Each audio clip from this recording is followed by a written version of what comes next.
আসসালামু আলাইকুম। আজ 5/8/2024, long March two Dhaka.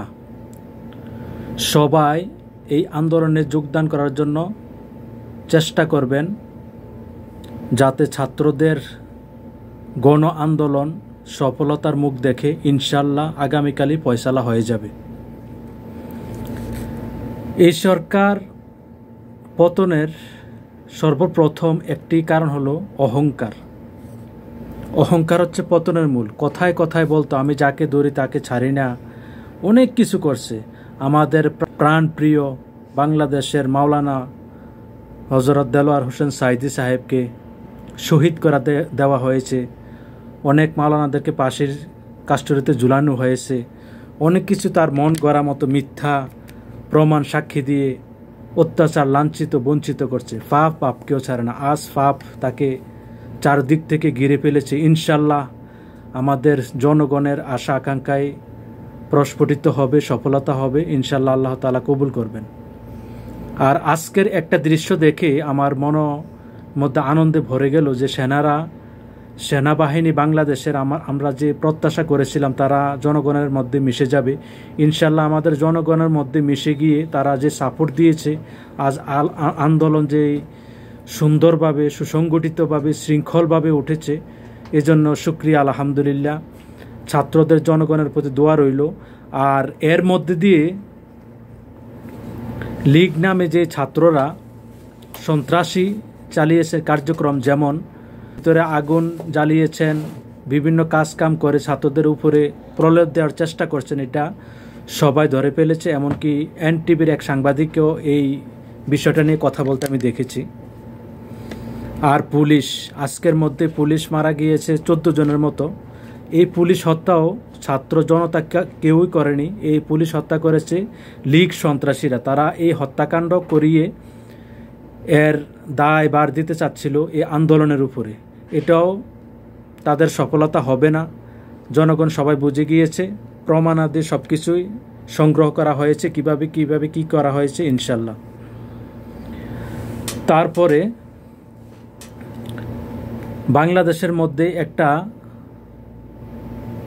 Tag দিয়ে আন্দোলনকে থামানোর চেষ্টা করছে। যেমন জামাত ইসলাম নিষিদ্ধ করে তারা ভাবছিল যে জামাত ইসলামেরা আন্দোলন মিছিলে মেতে পড়বে, এর মধ্যে তাদেরকে ধরে জেলে ভরে বিভিন্ন ট্যাগ দিয়ে ভালো ভালো মানুষ, ছাত্র সবাইকে জামাত ইসলামের ট্যাগ দিয়ে ধরে ধরে জেলের মধ্যে ভরবে, এর মধ্যে আন্দোলন ফিনিশ করে ফেলবে। কিন্তু তাদের এই আশা প্রত্যাশা প্রস্ফুটিত হয় নাই।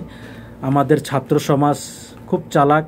তারা জ্ঞান বুদ্ধি দিয়ে সেই সব কৌশলকে অতিক্রম করে এ পর্যন্ত পৌঁছে গেছে। ইনশাল্লাহ সামনে রাত পোহালেই আমাদের 5 তারিখ যে লং মার্চ টু ঢাকা, সবাই যোগদান করবেন।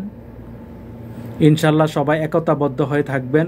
তবে খেয়াল রাখবেন, সেনাবাহিনীকে বিশ্বাস করেছে আন্দোলন সব কিছু সুন্দর হয়েছে, তবে ততটা বিশ্বাস করা ভালো না। তবু একটু চারিদিকে খেয়াল রাখবেন।